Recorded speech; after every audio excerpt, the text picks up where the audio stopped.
Hello, good morning, everybody. Welcome to our webinar today. I'm Amber from Small Business Britain. I'm really excited to bring you this Lead Generation Masterclass in partnership with the BT Skills for Tomorrow program. BT have lots and lots of free resources for small businesses over on bt.com/skills for tomorrow. Do take advantage of it. There's so much free help and advice there. Like this lovely session we've got for you today with Charelle Griffith, who is an absolute award-winning marketeer. Hi, Charelle, how are you? Hello, I'm good, thank you. I'm excited for Hello. today. Looking bright and beautiful in yellow as always on brand. I love it. So Sherelle's going to be talking through crafting compelling messages, leveraging digital platforms, and optimizing conversation strategies. All it sounds very technical, but Sherelle's going to break it down really simply for you, so you'll learn lots and lots today. We're recording, so don't worry if you miss out on anything.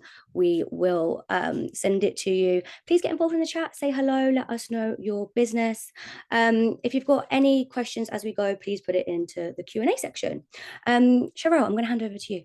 Thank you so much. So as we said, we're going to talk about lead generation today, but I know there's lots of new faces, so I just wanted to quickly share a little bit about who I am, so you got some idea about me.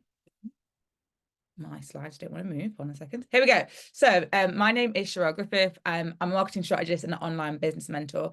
So I had over 10 years of professional marketing experience in industry. I was based in London at the time. I worked in the live entertainment industry. And then I started my business in 2018 and became a chartered marketer in 2020. So I'm someone that has a very strategic background, but now I specialize in helping small business owners. I am someone that does all of my own marketing still. So I really specialize in this idea of big business thinking, but applying it so that as a small business owner, you can do it yourself. This year I got nominated as a LinkedIn top voice, and there I am. And I love to wear a sparkly dress, and it's great to see people in chat. Like, I really want to say it really makes a lot of difference when people are in the chat. There are a few points where I'm going to be asking, so if you do continue to respond, it will make me very, very happy. Now, as Amber mentioned, we are going to be looking at crafting compelling messaging, leveraging digital platforms, and optimizing conversion strategies. Now, that is a lot to get through. So I normally do talk quite fast. I'm going to try and keep it as slow as possible. But we are going to be trying to get through quite a lot. So what is lead generation? Lead generation is the process of attracting prospects to your business and increasing their interest through nurturing, all with the end goal of converting them into a customer. And I've taken that from HubSpot, which is one of my favorite websites. And I just want to make sure that everyone is in the same place. And actually, lead generation does look different depending on what type of business you're in. So it's really great to see people sharing what their businesses are, because it will look different. People talk about the lead generation process in terms of being like, you originally have something. So you might be using emails, you might be creating stuff on social media, you might be doing content marketing, you might be running adverts that all then have a click through. You have a call to action, which is directing people to some type of landing page, where then usually people will be filling in some type of form. So you are getting their information, and that is when a lead has been generated. Now, this does look different, as I said, depending on the different types of businesses you're in. So there are service qualified leads, product qualified leads, marketing qualified leads, and sales qualified leads. Now, today, we're predominantly going to be focusing on getting marketing qualified leads. Like, how do you actually get people's email addresses? How do you get a lead that then you can follow up with? And that's when you might actually turn them into a service or a product or a sales qualified lead. But it's if you don't get this first bit, you're not going to get onto that second section. So crafting compelling messaging. The first thing we've got to do, obviously, is try and get people over to that landing page. And so having strong messaging is really, really important. And in order to make your content really compelling, there's a few things you should be focusing on. So the first one is getting to know your ideal client or customer better. And I know this is something that seems super, super obvious, but I cannot emphasize enough how much, one, small business owners love to make assumptions, but also this idea that things change. And if you did some type of market research a while ago, it might not be the same anymore. The more you can learn about the person you are trying to sell to, the easier you're going to make your life, the easier your marketing is going to be able to come. Once you really master compelling messaging, that can go across all of your marketing, all of your lead generation activities. So it really makes a big, big difference. Then we've got focusing on the benefits, and I put even more. So in marketing, we talk a lot about don't focus on the features, focus on the benefits. So it's not as if you're saying this is what it is and this is how it works and this is what it does. It's like, what is going to happen when you buy this? What is going to happen when you use this? What is going to happen when you work with me? You really need to share what is the transformation? What is the experience someone is going to get? What is the benefit to their life, to their business, to their health, to their relationships? Like, why is this going to be something that they really should invest in?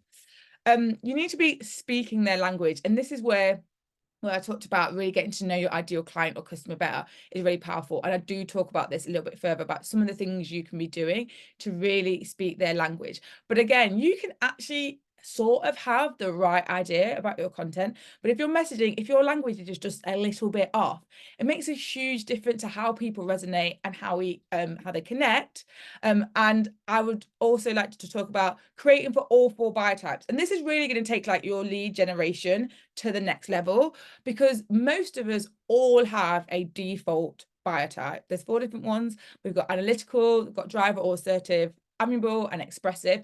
And what normally happens is we all sell to people the way we want to get sold to, because most of us aren't marketers, we're not salespeople. And so we just think in that same way. We think, well, this is how I buy, so surely this is how other people buy. And it's not the same at all.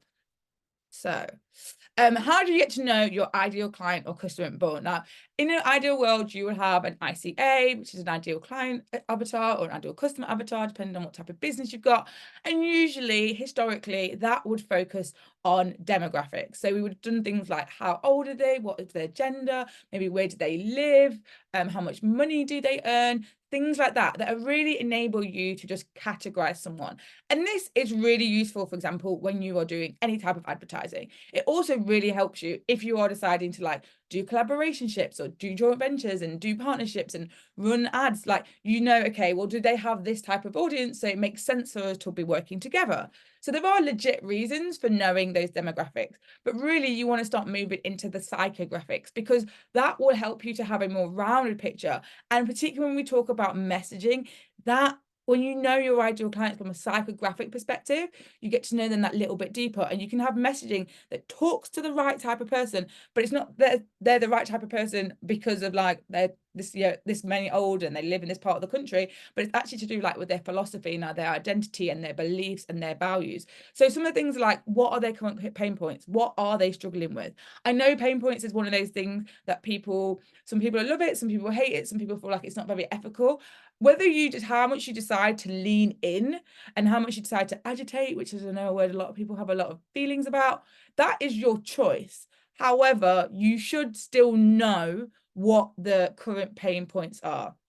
Okay, next, what are their fears? Like, what actually are some of the things that are keeping them up at night in relation to what you are selling? What are their current beliefs? What are their beliefs that might be stopping them from buying what you're saying? But also, what are their current beliefs around their situation? And then what are the desires? What do they really want? Because obviously, really what we're trying to do is take them from a place of where they are right now to helping them to really fulfill their desires. And then when we're talking about focus on the benefits, not just the features, we really need to look at selling the outcome, not the process.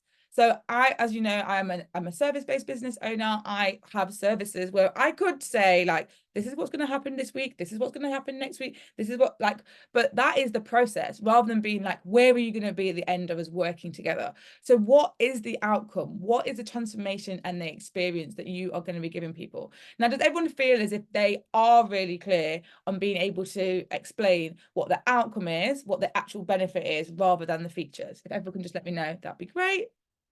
Oh, we've got some thumbs up. Yeah, you can also send the emojis. That's an easy way to go. Oh, look, more thumbs up, more thumbs up. Great. Glad to see lots of thumbs up. Now, you need to also, oh, the thumbs ups are going crazy. I'm loving it. You need to also put yourself in their shoes. Now, what I mean by this is you've got to be thinking, okay, whenever you are putting out any type of messaging, so particularly when you're trying to generate leads, it's like, what is in it for me? People are getting more and more skeptical about just giving their email addresses over to people. So you've got to think, okay, what are you saying you are going to get in return of actually filling in this form, giving me your email address, etc.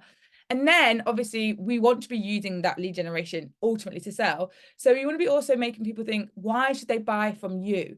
And why should I buy from your specific business rather than all your competitors? None of us are the only one, or unless there might be someone, but it's very, very rare. You might be a company, like if you're a product-based company, it might be that you have got something that you've got a patent on and no one else has, but I doubt there is someone that's in that situation right here. And so what that means is exactly, Becca, like, what is your USP? How are you different? And you need to shout about this loud and proud. And this usually is something that will mean some people want to work with you and other people don't want to work with you. And that's fine. You're not meant to be mass market. You're not meant to be for anyone. But if you never make it clear why they should buy from you, you're definitely going to be missing out on those leads and those sales. Now, how are we talking about obviously speaking the same language, and you need to be speaking the same language as your ideal lead. Now, just let me know in the comments if you're like, yes, I'm great at this, like sometimes, and you're like, no, because this obviously as well isn't everyone's strength. Like, messaging is something that not everyone feels amazing at it, and it's something that as people are in business longer, they get more used to it and they do more market research. And as you get more feedback, which is one of the things I'm going to talk about, that enables you to really understand the language that other people are using. So market research, this is like the backbone. As a business owner, you should absolutely be doing market research. And this isn't just something where you do market research right at the beginning and then you never do any more, because the reality is the world changes. The world changes, your industry change, people change. So you want to be doing market research ongoing. And that doesn't mean that you have to do these like big studies, but it just means, actually, are you taking the time regularly just to look at what is happening?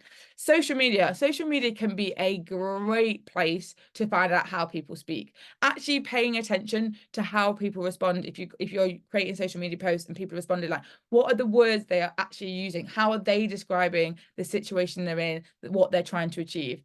Feedback, the people you actually have worked with, your past clients, your past customers, when they respond, actually look at the words that they use. Very often, if they are happy when they get through that transformation they've experienced, that like change in their life, that is what other people want. So if you're able to capture those words rather than yourself.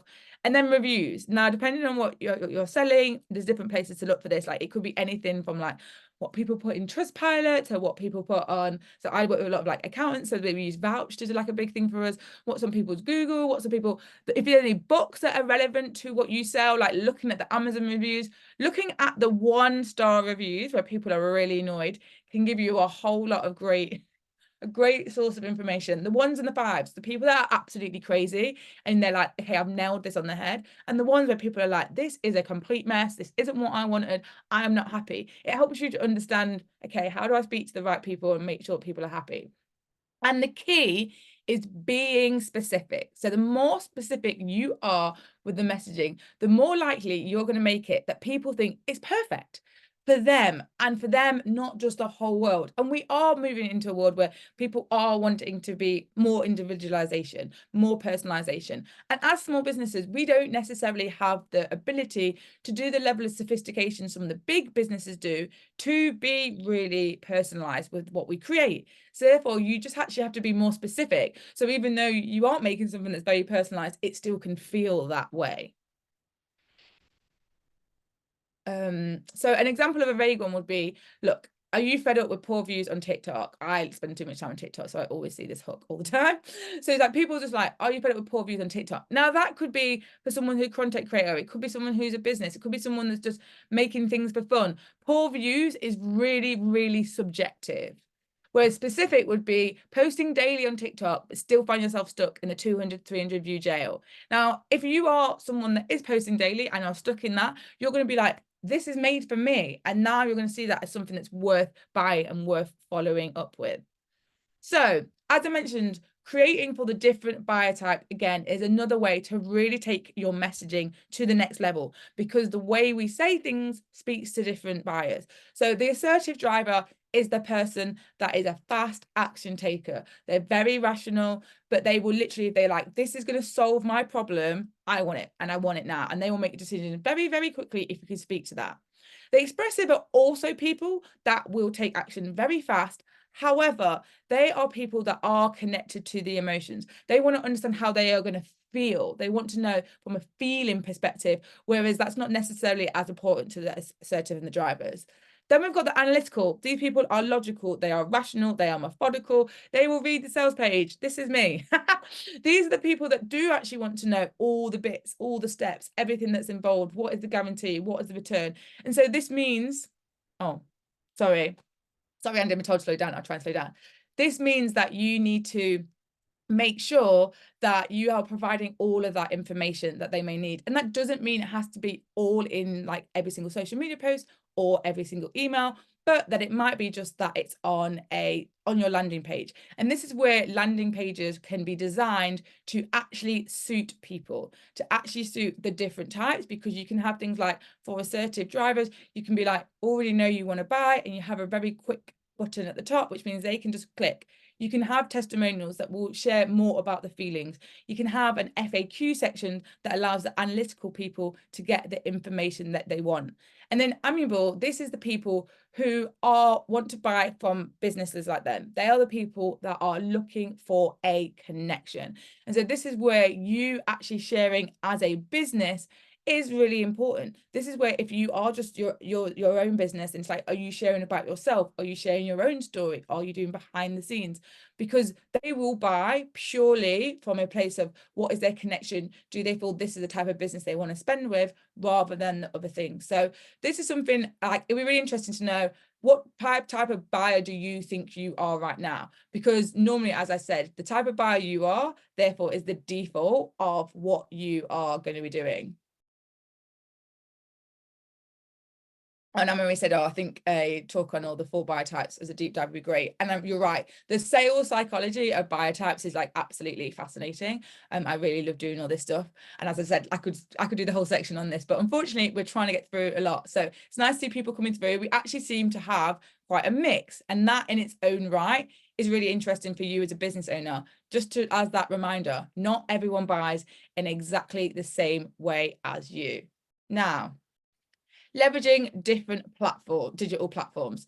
So when it comes to digital platforms, we are lucky to now live in a world where we have got so many options. And the 3 that I mainly talk about for like business owners in terms of like the organic, the free, social ones are long form content. So you can have a blog, you can have a podcast, you can have a YouTube. We've got social, we've got a whole range of platforms, and I'm sure by the time I even get off, a new one will be born. And then email, you can be sending out newsletters, you can be sending out triggered emails, which are emails that are automated based on an action that someone takes. And then we've got segments where you can actually decide to send content to just a section of people. So you send an email to a section of people based on however you segmented them in the past. Oh, sorry. And I just want to go back to this definition we went through earlier about lead generation's process of attracting prospects to your business and increasing their interest and desire through nurturing. Now, these 2 words perfectly align with the buyer journey. And so if you've never come across this before, it's the idea that for people to buy through you, they have to go through a journey. And so we will start off with awareness. This is where, how do you get someone who has never ever heard of your business ever before to actually find out about you? This is the first point of discovery. For example, for some people today, this will be the first time you've ever heard about me and my business. This is an awareness activity, but awareness can be SEO, it can be on social media, it can be doing joint partnerships, it can be running adverts, it could be doing affiliate marketing. Like, there are so many ways. Then we've got nurturing. What are you doing once someone knows about you once, so they know more about your business? And at this point, there's 2 things you're trying to do, because you're trying to build that like know, like, and trust factor and help them to trust the business and understand what the business does. But then also you want them to be like, I want to work with them. And then finally, we go into conversion. And so what you need to be doing is thinking, how are you using your current marketing channels in order to be able to do this? So awareness, as I said, you can be looking at stuff that's SEO based. So you could be optimizing your blog post, you could be using a YouTube channel, you could be using Pinterest. You've got social media. A lot of business owners seem to think that social media means that new people are going to be finding them. I'm like, I post on social media, new people are going to find me. That is actually not that true. If you are not specific about the content you are creating on social media, new people will not find you. Really, it's normally more of an engagement activity, and just the people that are in your world will keep seeing your content. If you want new people to find you, you have to do things like use hashtags. So if someone's searching for a hashtag, they find you. Create shareable content where someone might forward it to someone else, and then the person they forward it to might never have heard your business and they become aware for the first time. It might be you get people to tag people. So my friend at the weekend, there was like some competition. It's like tag a friend and then the pair of you win the prize. I'd never heard of that business before. That was my first instinct because they made someone tag. And you can be speaking, you could be going live with people, you can be on podcasts, you can be in summits, you can be on stages, you can be running paid advertising, you could be doing print advertising. Like, there are so many different ways, but you've got to think, how do I get in front of new people? Then engagement is like, okay, once they are in your world, what is happening? So email marketing is a great way of nurturing people. You can be sending out these emails. Social media, as I said, once people are in your world, how are you posting, keep things going? Retargeting. Do you actually have ads that are, once someone lands on a specific page, you go back to them? If you've ever had, for me, I remember a sofa called Sophia a few years ago that I really wanted. I decided not to buy her, but she carried on following me around the internet for weeks and weeks. And so, as we said, when we're talking about lead generation, we are going to be going through awareness and engagement. Like, we're trying to actually build this. And once we've got that lead, that's when we can move on to the conversion stage. So it might be you are only using social media right now. And so you're going to have to do all of this through social media. It might be that actually you've got other forms of content. So you might have like a blog and an email that can be doing this. Or it might be you are running advertising. And so you might also have like an advert and email. Now, in order to create content that is for the new people, as I said, for awareness, you need to really think, what are people looking for? What would people share? And like, what hashtags are people looking for? Like, this is really thinking about where people live. So like, if you're going to do ads, it's like, where should I be placing them? Where are my right people? And actually, as small business owners, a lot of people really dismiss search. So I just wanted to share, like, when you're thinking about what is your ideal client or customer searching for, like, you need to understand the different like angles this could be. So I work with coaches, consultants, and online service providers, and I do work with people that go up to multiple six figures. So I made a blog post that was all about the different ways to make six figures as a coach. Now, this was on the first page. I literally pulled this a few days ago on Google. And I'm like, I am a small business. I do not have a website. Like, my domain authority is like, I think normally around 20, and it's out of 100. So we're pretty on the low side. I have helped lots of clients to also get on the first page of Google. Like, it's not something that is not available to anyone. But what you need to really understand is, what are the actual keywords I want to be going for? So what is your ideal client searching for?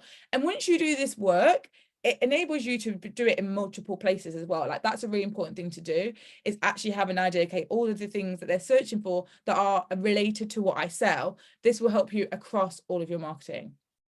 So, and then again, as we said, if you're on social, what will get people sharing my content, or what will get other people tagging people? Really think about, what can you be creating that will enable people to share, what will enable people to tag, so that the new people are coming into your world. And then we want to be moving on to engagement. So this is where, obviously, we said we want to get people to know about your business better and how you can help them. And this is usually when you're going to generate the leads. Most people are not going to fill in a form on like the first instinct of coming across your business. So that original awareness, you can, there definitely are ways, and definitely I think some people are very, very good at, when they are like being on a certain environment, that they're like, okay, fine. So for example, if you were someone that did trade shows, you might do a competition on your actual stand on that day, getting lots of people to give you their email address. So it's a lead generation in that instinct. But most people, it normally happens during this engagement session. And as I said before, it can be stuff like social, it could be about email, it could be about retargeted ads. So you want to be thinking about, what will get people commenting, what is going to get people replying, and what is going to get people to follow my call to action. The lead generation, as we said, we've got to get people to follow that call to action and go onto the landing page. Now, getting people commenting is important. It's important for social algorithms. It's important if you like on LinkedIn. It's good for, again, if people comment, it actually acts as a bit of an awareness because their followers will see you. Replying, getting people to reply to your emails super powerful, because actually that tells the email service providers this is a person they want to hear from. The rules on email marketing are forever changing. We're all trying to make sure that we don't end up in the spam box. Getting people to reply to your emails is a great way to do that. And then obviously follow the call to action. We want to get people onto our landing pages so that we can actually acquire their information. Now, I want to quickly just talk about leads over likes, because actually, when we're looking at lead generation activity, it might feel not that great if you are someone that has historically been getting lots of likes and high engagement on your posts on social in particular, because that content doesn't convert in the same way. And actually, if you're doing this in email, it might be you see that your unsubscribe rate goes up too. Now, this was a post I did last year. I was doing a webinar called Fully Booked and Loving Life. And so that was my lead generation activity. That was where I wanted to get all of new people onto my mailing list. And I did this post that didn't perform very well, like 7 likes, 5 comments. One of them would have been me posting the link. But someone actually commented saying, this is so true. I'm so bad at this. When I'm fully booked, my marketing is the first thing to go, signing up for your masterclass. And so I clearly had spoken the exact language that spoke to them, which is rather like, this is so true. But also they were then going to sign up. And so you've got to really concentrate on what is moving people along. We talked about that journey. What is moving people along? That is more important if we are trying to be doing lead generation activity than just, great, here's a post where I've got loads of engagement and people are really happy. And so we need, in any of these activities, whether you're doing this email, whether you're doing this in social, whether you're doing this blog post, whether you're at a trade store stand, whether you're running advertising, make it clear what you want people to do. The call to action has to be really strong. And this is where some people just fall down, is they don't make it very, very specific. So it might be you want people to be filling in an application form. Get them to fill in the form.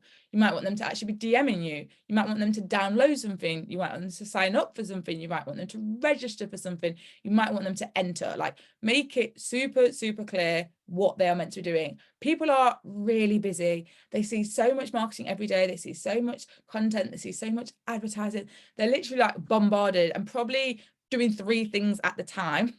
So if you want to make people take action, you've got to make it clear what's happening.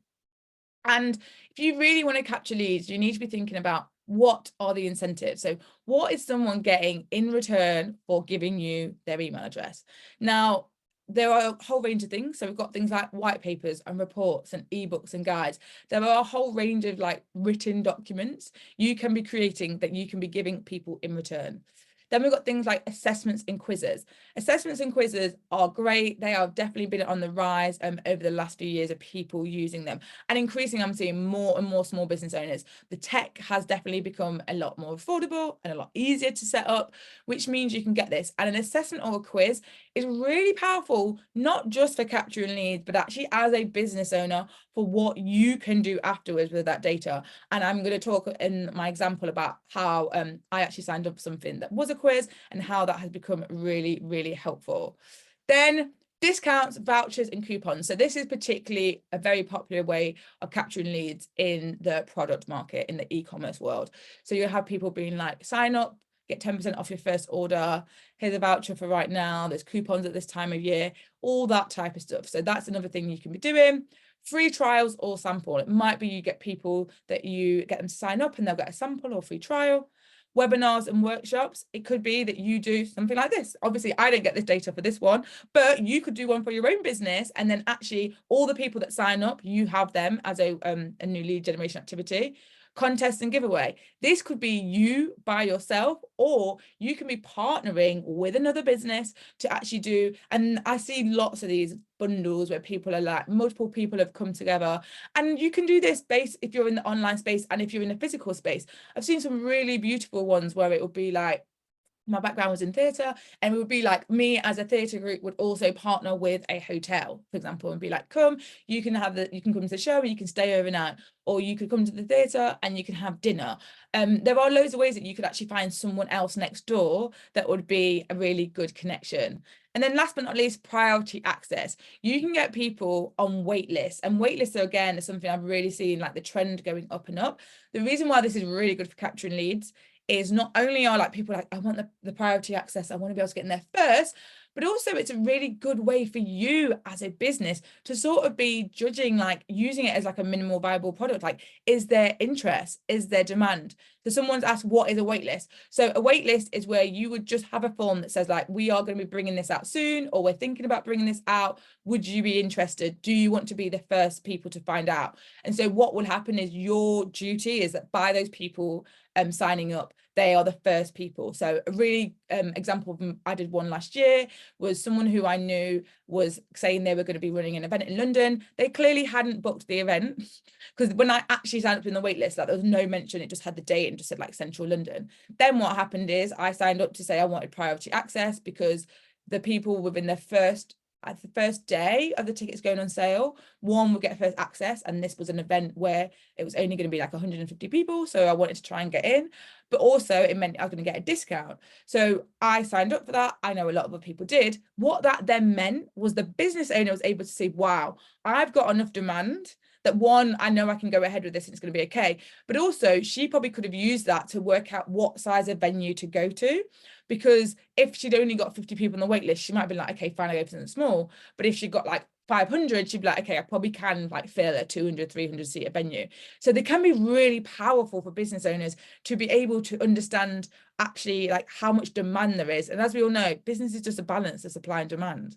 So this is an example I want to talk about using a quiz and an abundance. So I have been, I brought a course a few years ago from a woman called Denise Duffield Thomas. She's like a money mindset mentor, and I've been in one of her programs for years. But she had another thing called Sacred Money Archetype, and she did a quiz where you could go and you answer the questions, and then you will get categorized to one of 8 different archetypes. And on this page, she makes very clear call to action about take the quiz. You know what you're getting. So we get to see, we're going to get personalized results, we're going to get the Leverage Your Strengths video training, and we're going to get Leverage Your Strengths workbook. So actually, she was giving a lot in return for you filling in this form and getting your email address. Now, off the back of that, you got categorized as one of these 8 things here. So you have 1 is your lead and 2 are your like second and third. So that's what the report will send to you. But what this actually enabled her to do as a business owner was, depending on what your top answer was, that impacted the email, the workbook, and the videos that you saw afterwards. And you know what that meant? People brought, because she actually was able to change her messaging because she used the information from the quiz. So it's like, I did the quiz, I was really happy with the quiz, I really liked my results, but then obviously all the marketing that followed up afterwards was all spot on for me, because she knew what type of person I was.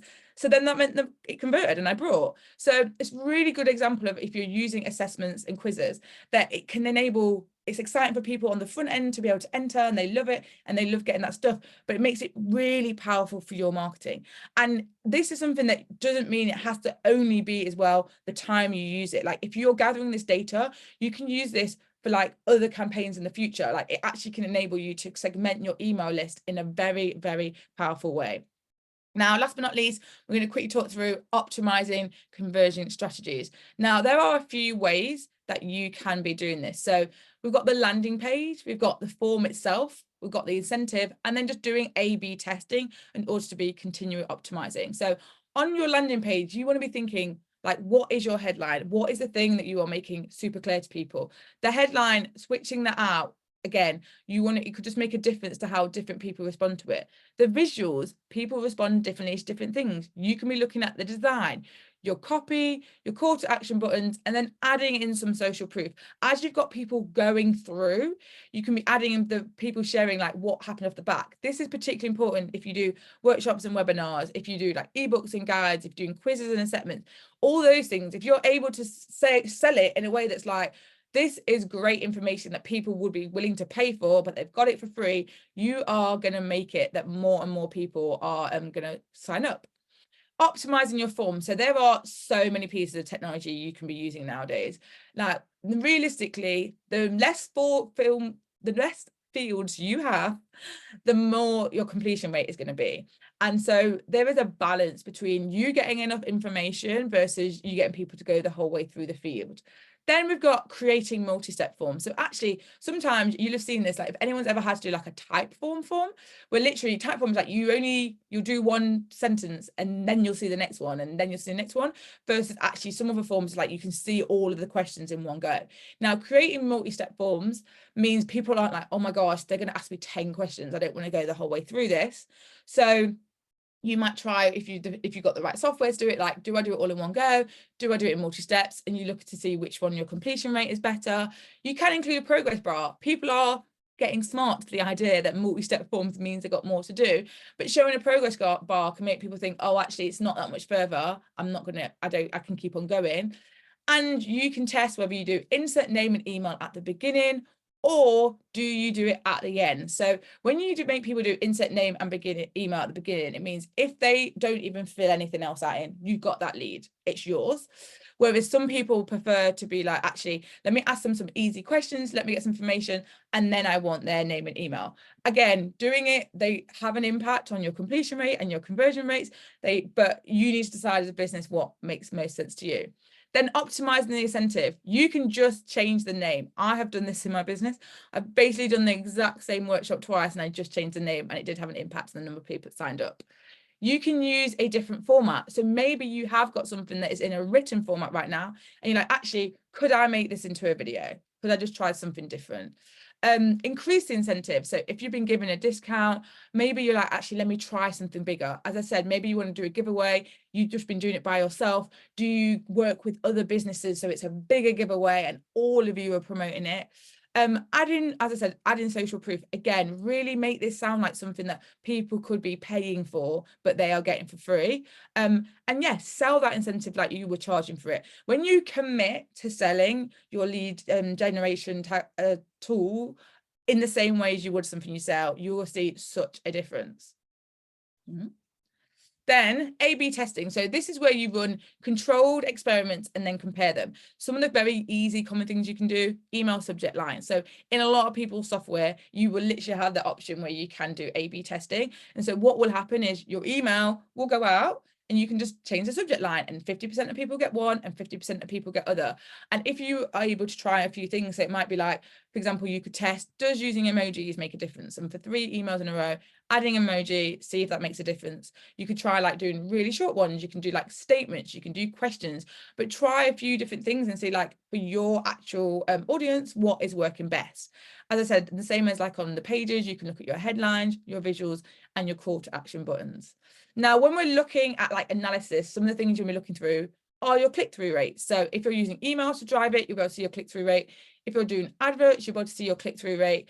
If you're doing it using like organic stuff like social media, it's a bit harder to track, but you might still, if you look through your Google Analytics, be able to see, for example, what percentage of people are coming from each platform to that actual lead generation page. Then you've got completion rate. If you are someone that does use one of these forms, bits of software, virtually all of them will tell you, this is how many people started, this is how many people finished, and then your conversion rate. So actually how many people are actually going the whole way through this process. And ultimately, off the back, what is your conversion rate? Like what is actually happening to your sales? Because actually what can happen is that you have something that's a great lead generation activity, but it just brings all the people into your world that then don't actually really convert. And so it might be that as your business grows and you do a few different types of lead generation, you start to see the quality, like actually the people that came from this way, they converted better in the long run. And so even though you might not get as many people through the door, it's better in the long term. For example, I am very, very skeptical of like the bundles that people sell with the giveaways and contests, because I just think a lot of people are going to join that want the freebie and they're not interested about any of the businesses. So it might be a massive bumper to your email list, but I'm like, does it actually convert in the long run? So these are some of the things you want to be really looking at.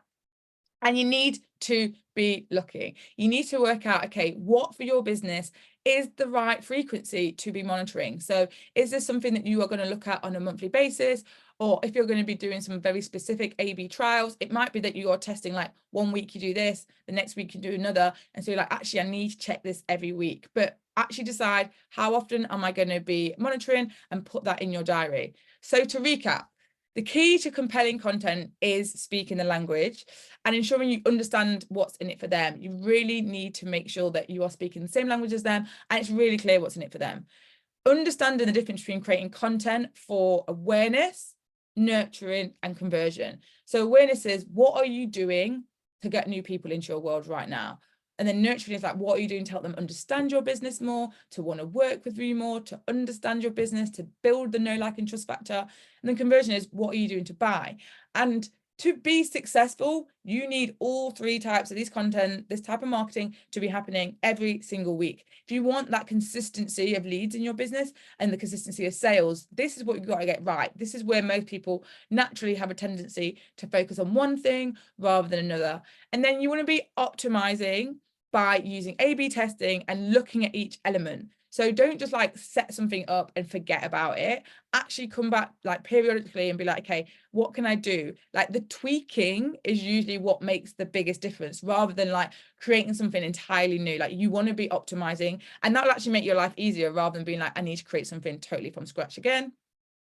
And that is everything. So I'd absolutely love it if you could share what your biggest takeaway has been. If you just put that in the comments, that would be absolutely amazing. And then I will go look through the Q&A.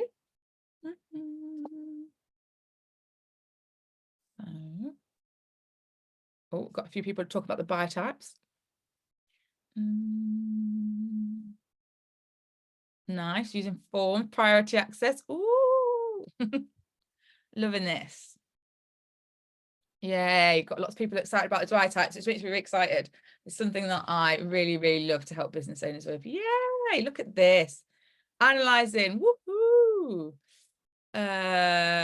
Great to see someone said they were buying every three, using all three types of content. Again, that makes me super, super happy. Thank you so much, everyone.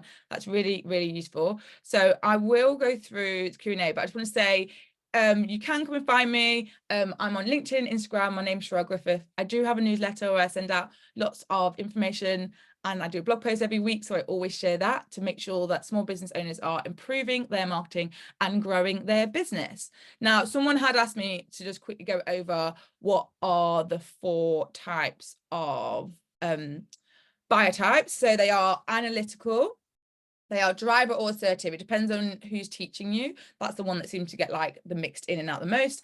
Amiable and expressive. So analytical is our logical person. This is the detail person, the rational. They're going to go through your whole sales page. Driver is someone who is results orientated. They're decisive. They're going to take action really fast. They just want to know, what is the outcome? Is that what they're looking for? Expressive are the people that want to know how they feel. They want to know how they're going to feel by working with you, what the process is going to be, and how they're going to feel at the end. Like emotional connection is the biggest thing. But this is emotions that's not necessarily just about you. That's the amiable ones. The amiable ones are going to care about you. They're the ones where you share the behind the scene content. They're the ones like, as someone who's like an online service provider, they ask me actual questions about me. They actually care about who they're working with. So I hope that helps. So we've got someone here says, how do you build a priority access campaign? We're about to launch. I was thinking of using this to create access and then manage the onboarding. So really, you just need to have, like, you can probably, I don't know what software you're using for your email marketing right now, but you should be able to do it through that. You should be able to set up a form. I'd probably say you have a landing page, which is like launching soon. This is what it's about. By signing up here, you will be the first to know. And I just want to make this super, super clear. You have to then follow through with that. Like, absolutely, when we're doing anything that's lead generation. So for example, if you go on my website, there's a form, and I say, like, I blog every single Wednesday and I'll always tell you first. So my email went out this morning before I post it on any other type of social media. I always keep that promise of, you will get to find out about my blog post first before anyone else. So if you're saying they're going to get priority access, you need to then make sure that obviously you can see those people that have used that specific form. So usually, like, you tag them, and then that tag gets the email before anyone else, so they get the priority access. Are there any bits of form making software for websites you'd recommend? So I try not to, because it really depends on what else you are doing in your business. So if you are, for example, if you've already got an email service provider, it might be that your email service provider is absolutely fine. And if you're a product-based business, what is going to be the best option for you is very different to what it would be as a software. But if you want to DM me and I can talk to you once I know a little bit more about your business, I don't mind. Like, I've tried a lot of tech software, but it really does normally depend on what other things, because the most powerful, and this is for anyone, the best thing you can ever do is make sure what you're using is able to connect to like what your sales data is, because that's when you're going to actually have all the data. So I use a piece of software in my business that means when I'm making sales, that connects to where all of my emails are, and that connects to all my landing pages and all my forms and my calendar. So everything's in one place. So I get this like whole history of this one contact, and that's what you want to be doing. Like, we want as little as possible to have like, here's my forms, here's my emails, here's my sales data, here's this. Like, as a small business owner, who's got time for that? We want to bring as much together and make sure the pieces of tech are either one place or that they all talk to each other as easy as possible. What else have we got? Totally get that we can adjust our marketing to our audiences, and when it's direct, i.e. segmented emails, it's easier. However, how do we address different audience types at website, social media level, specifically your audience breakdown into senior, KDP, I don't know what KDP is, sorry, and exec personal assistants? So you are right, it's absolutely harder. It's one of the big reasons why I'm like, don't just do social media, because if you just do social media, it's really hard. And that's why I mean, email's amazing, because you get to go to that different level. So what you want to do is think of, on your website, you can include elements that's going to talk to each different person. So for example, as I said, usually if you want people to like the drivers to be able to buy, I would always say in the top section, as soon as possible, you say like ready to buy, like ready to apply, whatever, click straight here. Like, and you can have it that if you have it on your actual page where you have an anchor and it just drops people straight to the bottom, or if it clicks out, then it can click out, that's fine. But make it so that drivers don't have to read the stuff, because they're not bothered about reading the stuff. It can be, for example, for Amiable, you actually put a bit about your story on that page. So you would actually have a bit about me. So you should have about me, so that people, and this might not be the whole thing that's on your like about page or about section, but it could just be a little bit that helps people to be able to connect. Then you can be having, for example, for your expressive, you could be using testimonials that really show how people felt by using that product, by using that service, so they can see the feeling of what they're going to be getting. And then for analytical, have an FAQ section. The FAQ section will just make, and you can have it where you have a little drop down, so you can press, so it doesn't make your page really long, but it means for an analytical person, they can actually go through and click on it. So that's what you can be doing on a page to make it so that actually works for everyone. Now, in terms of social, you just have to understand you are not going to be able to do everything all the time. This again is where, the same as when we talk about the mixture of awareness, engagement, and conversion content, you have to work out, okay, what mix do I want? So I actually have a spreadsheet when I'm doing all of my content, and I was saying like who I think the main target is for this type of content. Most of us are naturally, as I said, always going to lean to someone, and that is probably fine in terms of like who is in your audience. So you're going to normally have a dominant one, but if you're trying to really expand your leads, you want to really start expanding your sales, then just being able to dip your toe in here and there. So for example, I am not someone that actually tells a lot about my story. It's not my vibe. Like, I just like to do marketing. I want you to grow your business. Like, I'm just like that. I don't really care how much you care about me, but every now and again I will do a post that's a bit more about my story, so that the people that are amiable and they do want to be able to connect have that ability to connect with me. So you can look and be like, the best thing you could do is go through your actual content right now and be like, okay, which way do I think I'm actually leaning, and what could be a few things I could add in, just so that occasionally I am speaking to those other buyer types. I hope that really helps.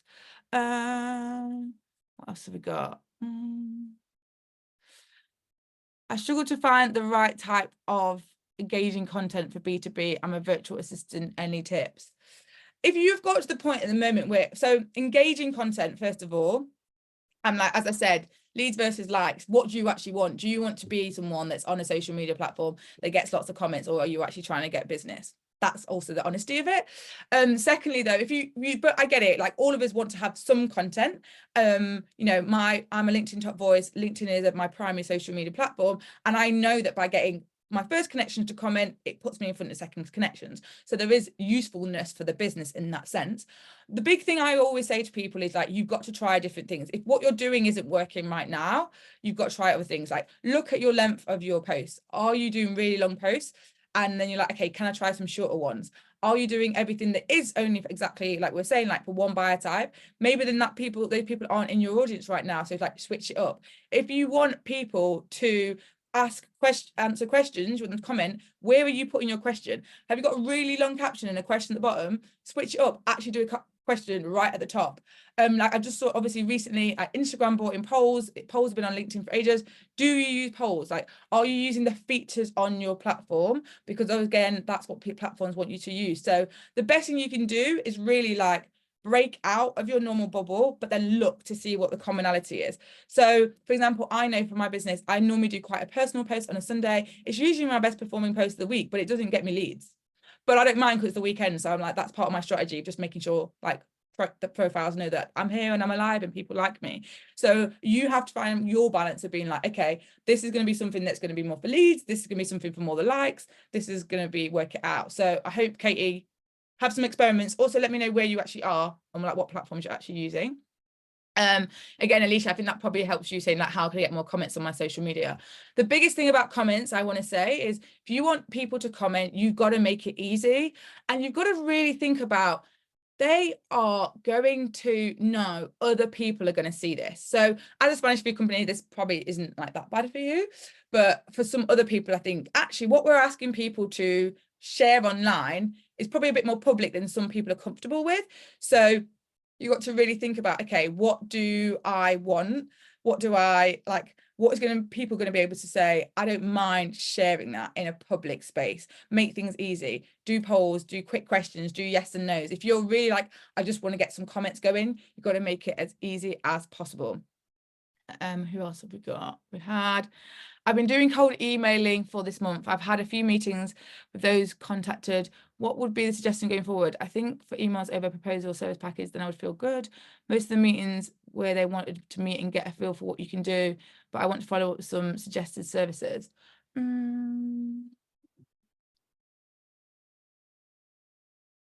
mean, I'm not entirely sure because you're getting the lead. So you're saying like you're getting cold emails, people are coming back to you, you're having these conversations. So yeah, obviously you just got to follow up and continue. I think the thing it's a hard life doing, I'd probably say, between proposals of services. I think obviously to make your life as easy is to just be like, how can you be standardizing your services as much as possible? How can you make it really easy? Because I just think as a service provider, like I'm a service provider, it makes it a very, very long sales process. And actually, this is something to really think about as well in your business, is that difference between like getting the lead and the sale can be something very, very quick and something very, very long. So sometimes those leads, you might be able to get someone to like turn around very quickly and they're just going to buy. You can send like one email after and they're going to buy, for example. Some people, it's a long tail. And some things, what you also need to have is a proper sales follow-up process, which is actually how often are you checking back in? And again, this is where like, if you have software, it can help you and make that life not as difficult. Does anyone else? I think that was everyone's questions, but I feel like, let me just check the bottom of the chat. So Daniel Jacobs asked, there's a lot of AI tools claiming they can create content for you. Are they worth looking at to save time? So I went to a talk last year, and I said that I would be, this guy talked about how content creation is going to mean more and more content gets into the world.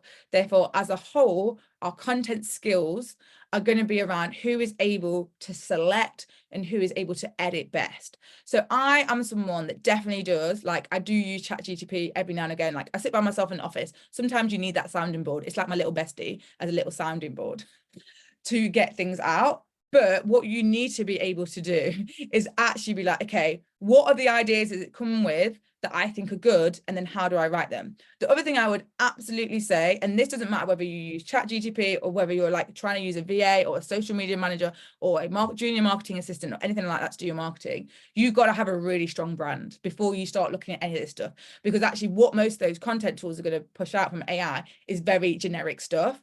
And so you need to have a brand, you need to know what your tone of voice is, you need to understand what your values is, you need to know what you are putting out into the world. And then you can probably start to use those content tools to like narrow it down. But if you are just beige right now, then it just means that what you are going to get back out of those tools is not going to be very useful. So I definitely think learning yourself how to create good content is really powerful. And then you can just use ChatGPT and other AI tools to like accelerate that process and amplify it. Someone calls ChatGPT Amy.